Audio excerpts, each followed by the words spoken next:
प्रिय विद्यार्थियों, झारखंड के डीजी स्कूल में आपका स्वागत है। आज की इस वीडियो में हम आपकी अंग्रेजी किताब के यूनिट 5A में दी गई कहानी द फ्लाइंग मशीन के बारे में चर्चा जारी रखेंगे। उम्मीद है इसका पहला भाग आपने देखा होगा। इसके पहले भाग में हमने बताया था आपको कि सुबह का समय था और सम्राट चाय की चुस्की ले रहे थे। तभी एक नौकर चिल्लाता हुआ उसके पास आता है। वो चमत्कार चमत्कार चिल्लाते हुए उसके पास आता है और एक उड़ने वाले व्यक्ति के बारे में उसको सम्राट को बतलाना चाहता है। सम्राट को उसकी बातों में विश्वास नहीं होता है। बहुत देर बाद उसको अपने नौकर की बातों में विश्वास होता है और वह खुद उस उड़ने वाले व्यक्ति को जाकर देखना चाहता है। वो दोनों जाते हैं और उस उड़ने वाले व्यक्ति को देखते हैं और नौकर से कहता है कि उस उड़ने वाले व्यक्ति को नीचे बुलाओ। वो नीचे आता है और फिर सम्राट और उस उड़ने वाले व्यक्ति के बीच में चर्चा शुरू होती है। Let us proceed. Is it not beautiful, Excellency? Yes, too beautiful. It is the only one in the world, smiled the man.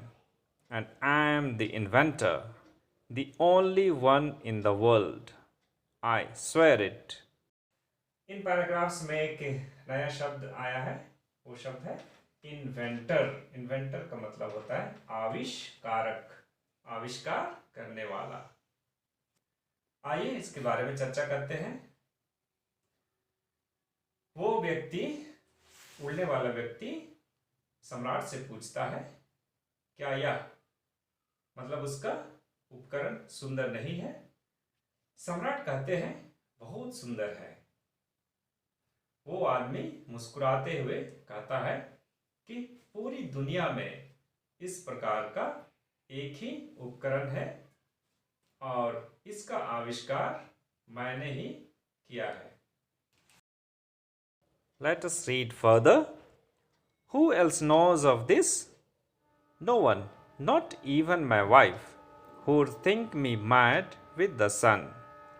She thought I was making a kite. I rose in the night and walked to the cliffs far away. And when the morning breezes blew and the sun rose, I gathered my courage, Excellency, and leaped from the cliff. I flew, but my wife does not know of it. Well for her then, said the emperor. Come along. उस उड़ने वाले व्यक्ति और सम्राट के बीच में वार्तालाप जारी है। सम्राट पूछते हैं, इस उपकरण के बारे में और किसको पता है? जवाब में वो व्यक्ति कहता है, कोई नहीं, मेरी पत्नी को भी नहीं। मेरी पत्नी मुझे और मेरे बेटे को पागल समझती है। उसे लगा कि मैं एक पतंग बना रहा हूँ। एक रात मैं उठकर एक खड़ी चट्टान के पास गया। जब सूरज उगा और हवा बहने लगी, मैं साहस जुटाया और चट्टान से छलांग लगाया। सम्राट कहते हैं, आओ मेरे साथ। चलिए आगे पढ़ते हैं. They walked back to the great house. The sun was full in the sky now, and the smell of the grass was refreshing. The emperor, the servant, and the flyer paused within the huge garden. The emperor clapped his hands. "Oh, guards!" The guards came running. "Hold this man!" The guards seized the flyer. "Call the executioner," said the emperor. "What's this?" cried the flyer, bewildered. "What have I done?" He began to weep so that the beautiful paper apparatus rustled. आइए चर्चा करते हैं। चर्चा करने से पहले board पे देखते हैं 3 नए शब्द लिखे हुए हैं। रसल सरसराहट, bewildered घबराया, एग्जीक्यूशनर जल्लाद। वे मतलब नौकर, उड़ने वाला व्यक्ति और सम्राट महल में वापस चले गए। दोपहर का समय था और घास से बहुत ही अच्छी खुशबू आ रही थी। वे तीनों एक विशाल बगीचे में रुक जाते हैं। सम्राट ताली बजाकर रक्षकों को आने का इशारा करते हैं। उसके आदेश पर उन्हें गिरफ्तार किया जाता है। सम्राट ने जल्लाद को बुलाने का आदेश दिया। ये सब देखकर वो उड़ने वाला व्यक्ति घबरा कर पूछा कि उसकी गलती क्या है।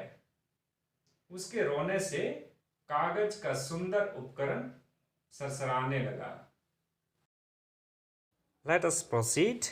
Here is the man who has made a certain machine, said the emperor, and yet asks us what he has created. He does not know himself.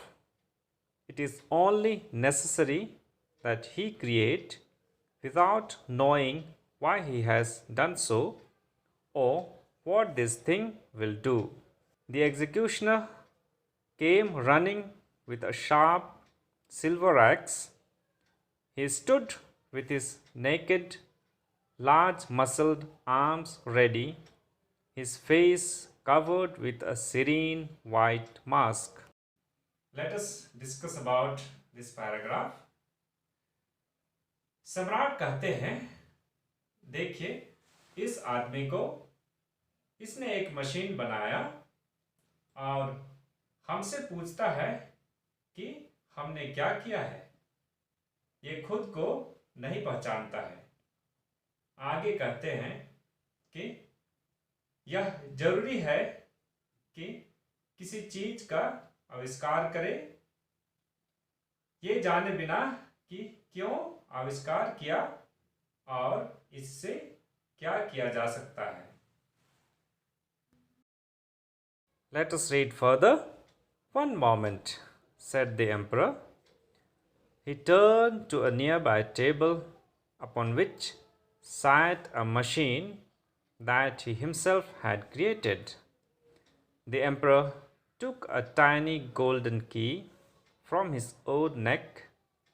He fitted his key to the tiny, delicate machine and wound it up. Then he set the machine going. The machine was a garden of metal and jewels. Set in motion, the birds sang in tiny metal trees, wolves walked through the miniature forests, and tiny people ran in and out of sun and shadow, fanning themselves with miniature fans, listening to tiny emerald birds, and standing by impossibly small but tinkling fountains. आइए इसके बारे में हम चर्चा करते हैं। सबसे पहले शब्दार्थ देखते हैं। मिनिएचर मतलब है बहुत ही छोटा या सूक्ष्म। वाउंड अप चाबी दिया। सम्राट अपने द्वारा, यहां पर सम्राट अपने द्वारा बनाया गया एक बहुत ही छोटा सा मशीन की तरफ सबका ध्यान खींचता है, जो कि एक टेबल पर रखा हुआ था। वो सोने से बनी एक छोटी सी चाबी अपने गर्दन से लेता है। वो चाबी मशीन पर लगाता है और मशीन चल पड़ती है। जैसे मशीन चलती है वहाँ गतिविधियाँ चालू हो जाती है। चिड़ियाँ गाना शुरू करती हैं, भेड़ियाँ चलने फिरने लगती हैं और लोग इधर उधर दौड़ने लगते हैं। वे पंखों से खुद को राहत दे रहे थे। एमराल्ड चिड़िया का गाना सुन रहे थे और बहुत ही छोटे से फव्वारे के किनारे खड़े थे। Next, is it not beautiful? Said the emperor. If you ask me what I have done here, I could answer you well. I have made birds sing. I have made forests murmur. I have set people to walking in this woodland, enjoying the leaves and shadows and songs. That is what I have done. But, O Emperor, pleaded the flyer, on his knees, the tears pouring down his face, I have done a similar thing. I have found beauty. I have flown on the morning wind. I have looked down on all the sleeping houses and gardens. I have smelled the sea and even seen it beyond the hills from my high place, and I have soared like a bird. Oh, I cannot say how beautiful it is up there in the sky with the wind about me, the wind blowing me here like a feather, there like a fan, and the way the sky smells in the morning, and how free one feels. That's beautiful, Emperor. That is beautiful too.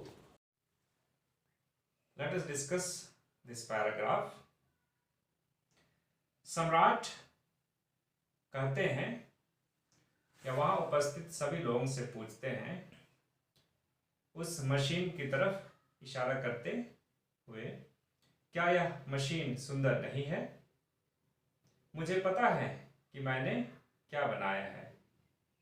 वो उड़ने वाला व्यक्ति घुटने take कर सम्राट से कहने लगता है, मैंने भी उसी प्रकार का मशीन बनाया है। मैंने भी प्रकृति में सुंदरता पाई है। मैं चिड़िया की तरह बहुत ऊपर उड़ रहा था और पहाड़ के उस पार गया था।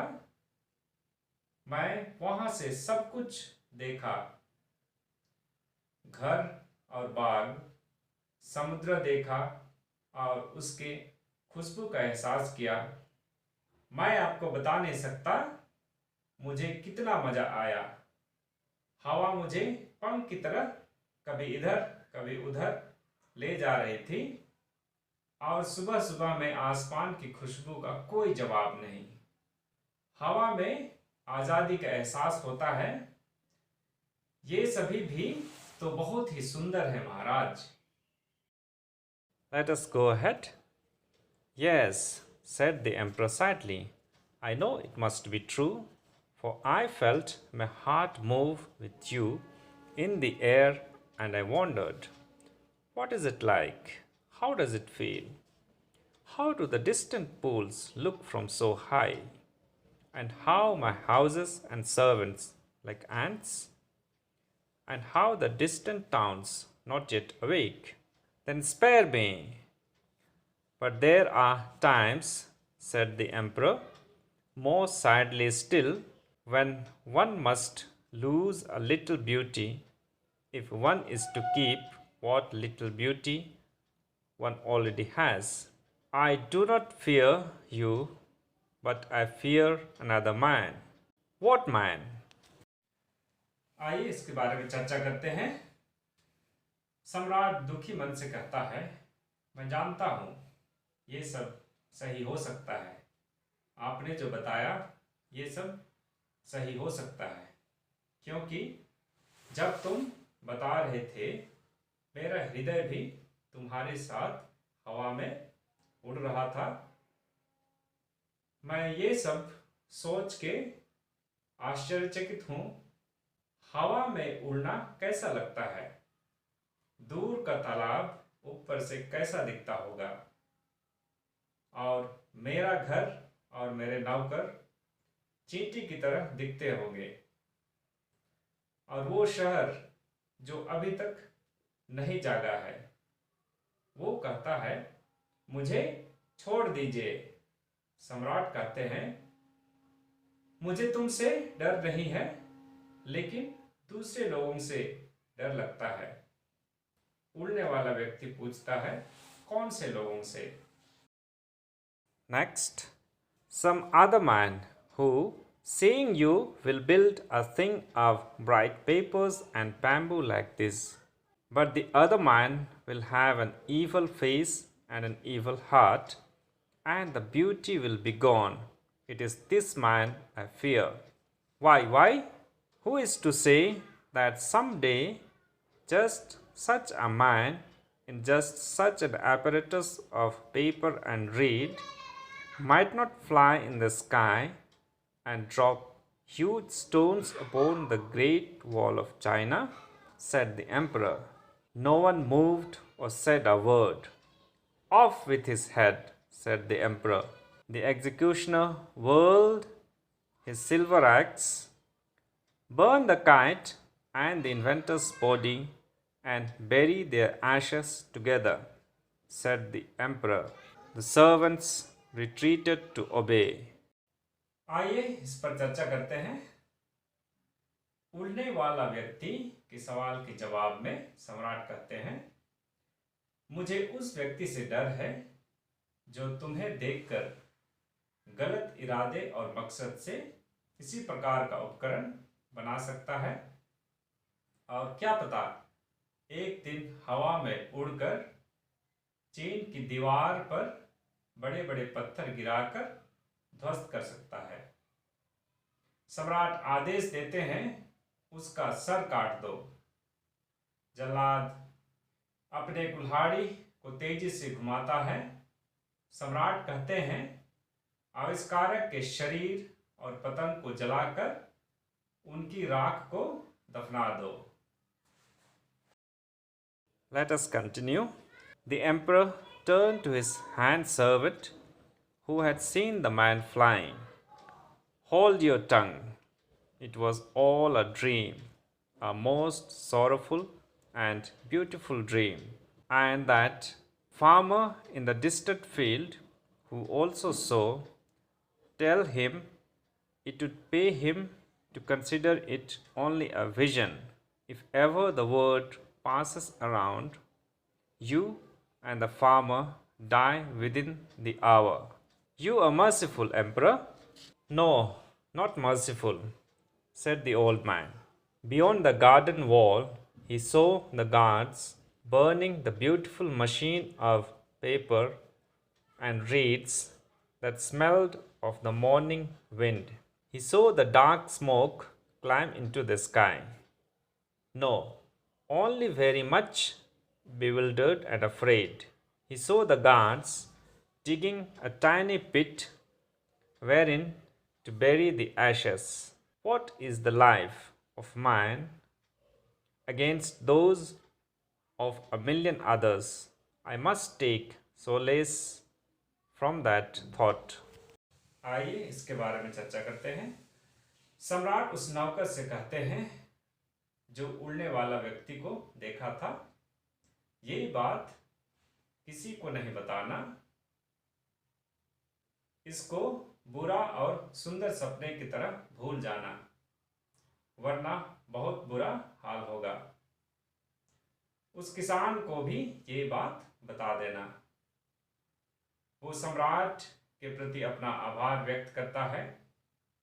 एक बूढ़ा व्यक्ति कहता है, नहीं, दयालु नहीं है, सम्राट दयालु नहीं है। वह व्यक्ति बाग की दीवार के उस पार सुंदर उपकरण को रक्षकों द्वारा जलते हुए देखता है, जिसका धुआं आसमान की ओर उड़ रहा था। वो बहुत ही दुविधा में था। कुछ रक्षक राख को दफनाने के लिए गड्ढा खोद रहे थे। फिर उसके दिमाग में एक विचार आया, एक व्यक्ति की जिंदगी असंख्य लोगों की जिंदगी के सामने कुछ भी नहीं है। इसी सोच से वह खुद को सांत्वना देता है। Now, the last paragraph. He took the key from its chain about his neck and once more wound up the beautiful miniature garden. He stood looking out across the land at the great wall, the peaceful town, the grain fields, the rivers and streams. He sighed. The tiny garden, whirred its hidden and delicate machinery and set itself in motion. Tiny people walked in forests, tiny faces lopped through sun speckled glades in beautiful shining pelts, and among the tiny trees flew little bits of high song and bright blue and yellow color, flying, flying, flying in that small sky. Oh, said the emperor, closing his eyes, look at the birds, look at the birds. आइए अंतिम paragraphs पर चर्चा करते हैं। सबसे पहले यहाँ देखते हैं, दो शब्दार्थ लिखा हुआ है। साइट, आ भरा, वर्ड, गहरी सांस लिया। अंतिम पैराग्राफ में सम्राट अपने मशीन को फिर से चालू करते हैं और उसमें गतिविधियां शुरू हो जाती हैं। वो चीन की दीवार को देखता है, उस शांति प्रिय शहर को, हरे भरे खेत, नदियों और झरनों को देखता है और फिर राहत की सांस लेता है। और अंत में सम्राट अपनी आंखों को बंद करते हैं या अंतिम सांस लेते हुए ऊपर की ओर इशारा करते हुए कहते हैं, आकाश में उड़ते हुए उन पक्षियों को देखो। प्रिय विद्यार्थियों, उम्मीद है कि आपको आज का यह वीडियो या इस वीडियो में हमने जो भी चर्चा किए हैं वो आपको अच्छी तरह से समझ में आ गया होगा। आइए आज के इस वीडियो में हम क्या देखें, क्या चर्चा किए, उसके बारे में हम संक्षेप में जानने का प्रयास करते हैं। उड़ने वाला व्यक्ति अपनी उपकरण की प्रशंसा सुनकर, सम्राट के मुंह से प्रशंसा सुनकर खुश हो जाता है। सम्राट पूछते हैं, इसके बारे में और किसको पता है? वो कहता है, किसी को भी नहीं। फिर वो तीनों महल चले जाते हैं, एक विशाल बगीचे में रुक जाते हैं। सम्राट सुरक्षा कर्मियों को बुलाकर उसे गिरफ्तार करवाता है और जल्लाद को बुलवाता है। ये सब देखकर वो व्यक्ति घबरा जाता है। वो पूछता है कि उसने क्या किया है। सम्राट कहते हैं, तुम खुद को नहीं पहचानते, ये मशीन बनाए हो और पूछते हो कि तुमने क्या किया है। फिर सम्राट अपने द्वारा बनाया गया मशीन के बारे में बात करते हैं। मुझे इसके बारे में, उस मशीन के बारे में सब कुछ पता है। वो व्यक्ति कहता है कि उसने भी इसी प्रकार की मशीन बनाई है। सम्राट उसकी बातों से थोड़ा प्रभावित हो जाता है, पर उसे माफ नहीं करता है, क्योंकि लोग उसे या उसके उपकरण को देखकर गलत इरादे से मशीन बना सकते हैं और चीन की दीवार को बर्बाद कर सकते हैं। वो उस नौकर को जाने देते हैं जो उस उड़ने वाले व्यक्ति के बारे में बताया था, और अंत में सम्राट चैन की सांस लेते हैं। धन्यवाद।